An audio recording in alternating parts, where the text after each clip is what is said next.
Hey everybody, this is Draymond. Today we have a 7-game Major League Baseball slate. Before I get started, can you guys smash that like and subscribe button? It helps the channel a lot. I do like this slate quite a bit as we have 7 games and they're pretty decent when they're earned run totals and stuff like that. Pitching is also somewhat strange today because we have a lot of decent pitchers on the slate and there's not a lot of differential between a bunch of them, but we do have a few that we like a little bit more than others, so we'll get into that. With that said, the bats also look pretty good, but I don't know that this is the greatest stacking slate I've ever seen. This definitely feels like a slate where you're going to get a lot of one-off opportunities, and so it's probably going to be a weird scoring slate in general. With that said, let's get into our stacks, or our bats, sorry. Let's get into our pitching first. So we're going to start with Cease here for San Diego. Now, he's got a good matchup here against Philly, and he's got the best K rate on the slate. He does draw the upside here, and that's why he's the most expensive pitcher. However, there are some bats in Philly that I do like, so do keep that in mind. And that's kind of the case for this entire slate. I do think he's a good, very, very good play on this one, though, as he has the most upside by compared to anybody else on the slate, and it's not very close. Then we'll look at Civelli for Tampa Bay. Now, he has been very solid to start the season as well. He's got a good K rate. He's been limiting earned runs for the most part. He's only had one off game so far. I do think he's got a good matchup here against the White Sox, and he is a play that I think is nearly a must play on the slate, being this price point and the matchup. But there's plenty of other good options here as well that are good GPP plays, one being Ranger Suarez for Philly. Now, he does have a tougher matchup here against San Diego, but he's been pretty solid and his K rate is okay. He also has some pretty big time upside in this one, so he's definitely worth a look, but he definitely carries some risk. Same goes for Kirby, has a good tough matchup, but has had good stuff in several games this season. I don't think he's a must play, but I do think he has some pretty good opportunity to have a good game here. His K rate is probably the only bigger concern here. Now, Morton is also a very interesting option for the Braves, though he is facing Cleveland. This is one of the weaker strikeout teams on the slate. His strikeout rate has actually been okay so far this season, and if he can limit the earned runs, that's going to be the issue here. If he can have a good game or not, but I think that he has that upside on the slate, and so he's definitely worth a look. I also like Soriano for the Angels against Minnesota. Now, I do like a Minnesota stack today, but I do think he's pitched well in the last couple games, and his strikeout rate is better than some of the other options on the slate, so he's definitely worth a look. I also think that Hicks and Rodon are both kind of GPP extreme plays, as they are in interestingly good matchups, but they definitely carry risk. But they do have some decent strikeouts. And then a Hail Mary play would be Paddock for Minnesota against the Angels, though I do like some Angels players on this one. With that said, let's get into our batters here. Our top overall pitcher or catcher, excuse me, on this slate is going to be William Contreras. Now, he's not got the best matchup when it comes to pitching, but he's been hitting the ball well, and the metrics here are good, uh, as he doesn't really have to matter too much.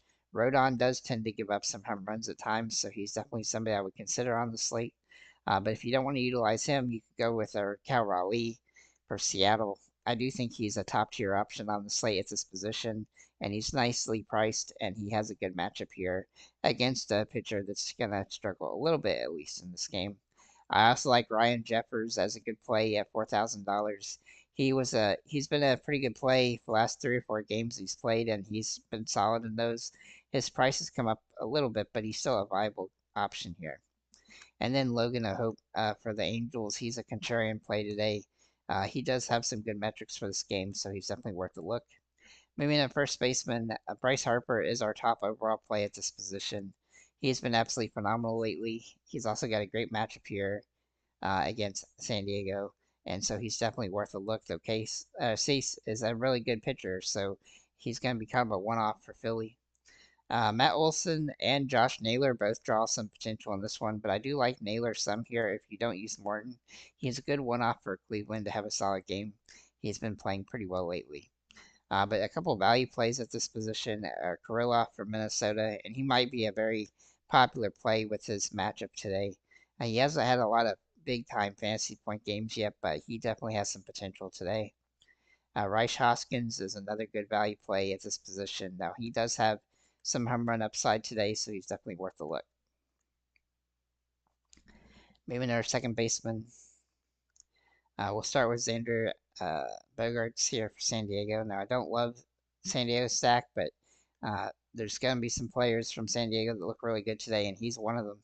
He has some good metrics for this game. He's definitely drawing some favorable upside.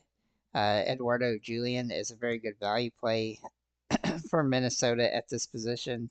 This position does seem to lack some value, so he's definitely one of the top options from that perspective. I also like Andres Jimenez and Ozzy Albies at this position playing each other. I do think Albies is a little bit safer, but Jimenez they're both in the same price range, so and they're both more expensive than Bogarts or Julian. But I do have a couple value plays here with Torres for the Yankees. I think he might be a sneaky play today. He has not done much so far this season, but he definitely draws good upside metrics here. Uh, he does look really good. Polanco for Seattle, also very interesting today. He's also struggled so far this season, but he does have home run metrics for this game. Looking at third base, this position has almost no value whatsoever to look at, so we might want to pay up at this position a little bit. But Paredes is a great play, a great way to pay up here for Tampa Bay. He's got absolutely fantastic metrics for this game. It's one of my favorite plays on the slate. Austin Riley, though, is also available at third base and is somebody you could consider here from Atlanta. If you go with an Atlanta stack, he'd definitely be one of the top guys from the team. Manny Machado can also be a viable play, though I do think a San Diego stack is risky. He is in play on the slate. Matt Chapman is in play for San Francisco. He's kind of a one-off for them, and he looks pretty solid in this matchup for his metrics. If you wanted a value play, the only one that I really like is Samuel for the Angels.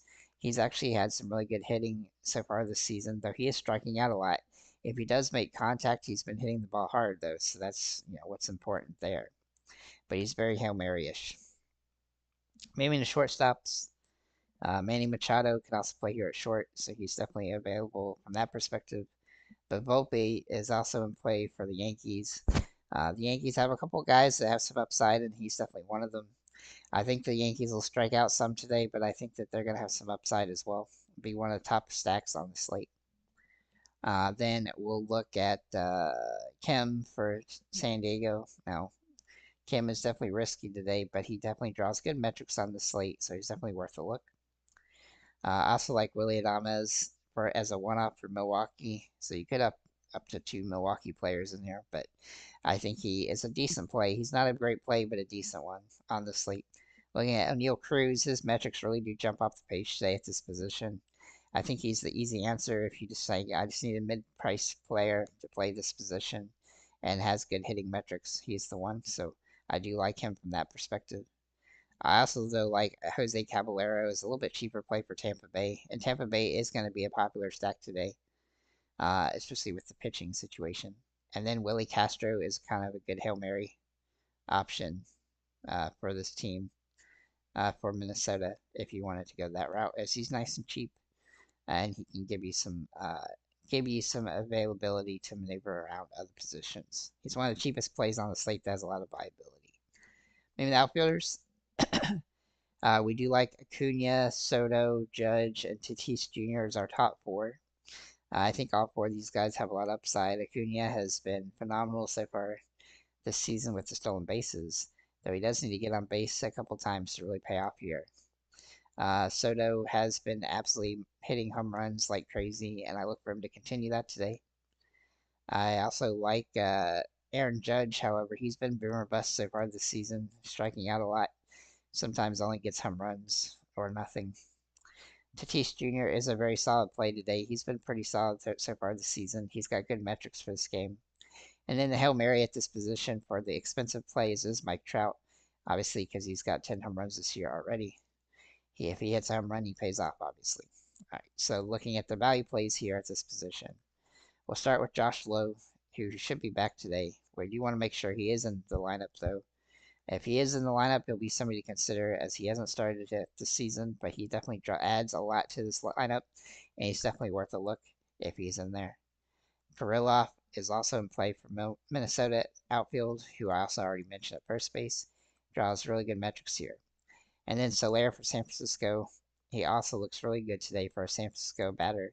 Not a bunch of guys on San Francisco I like, but there's a couple, and he's definitely one of them.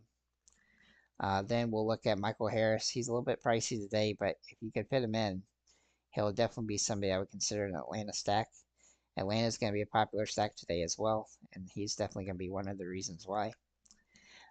Then Buxton for Minnesota, another option from a Minnesota stack. I think Minnesota stack is going to be sneaky today because it's going to be cheap. They've also been managing to score some runs the last few games. In fact, they've scored 5 more runs in 4 straight games. And so I think that that's going to help them here, especially in a pretty good matchup. Kepler is also interesting today as he does draw some good metrics, and as is Larnach for Minnesota. I do have a couple extra value plays that are dirt cheap. Slater being one of them for San Francisco, kind of a one-off option. Adele from the Angels is nice and cheap and helps you pay up at other positions. And then Castro at Minnesota, also an option. Let's go ahead and look at our stacks today. We do have some decent stacks. It's definitely a weird slate, so do keep that in mind. But so our stacks are basically Tampa Bay, Atlanta, and New York Yankees. The Tampa Bay stack is actually going to be pretty doable considering their route prices. Atlanta stack is going to be super expensive today, and the Yankees stack is going to be kind of mix and match from that perspective. But all 3 of these stacks have a lot of upside and have the best matchups on the slate by quite a bit. And so it's not going to be, these are going to be very popular stacks simply because the pitching for the rest of the games, you're going to be looking for more one-off options to fill in around those stacks. But what I've done here is you're going to see these one-off options, like for the Angels, Trout and Ward and Adele, for Seattle, Raleigh and Polanco, for San Francisco, Slater, Soler, and Chapman. Now, Minnesota is an interesting stack because it's going to be dirt cheap. They also have a GPP kind of level matchup against a pitcher who I do think has some upside but is risky. And so you can stack this team, but it's going to be high risk, high reward. Milwaukee is another team that's kind of high risk, high reward stack. But I do like Contreras, Adames, and Hoskins. Looking at the bottom feeders, Cleveland, San Diego, Philly, Pittsburgh, Chicago White Sox, and Arizona. These guys all have some one-off options, but they're definitely riskier. I do like some guys from San Diego and Philly, though, so I do think those are probably the teams that I would pull from these teams the most, but they definitely have the most risk. Same with Pittsburgh. I do like Cruz a lot. And then I kind of would avoid Chicago White Sox and Arizona today, even though Arizona does have some upside. With that said, guys, thank you for liking, commenting, subscribing. If you have any comments,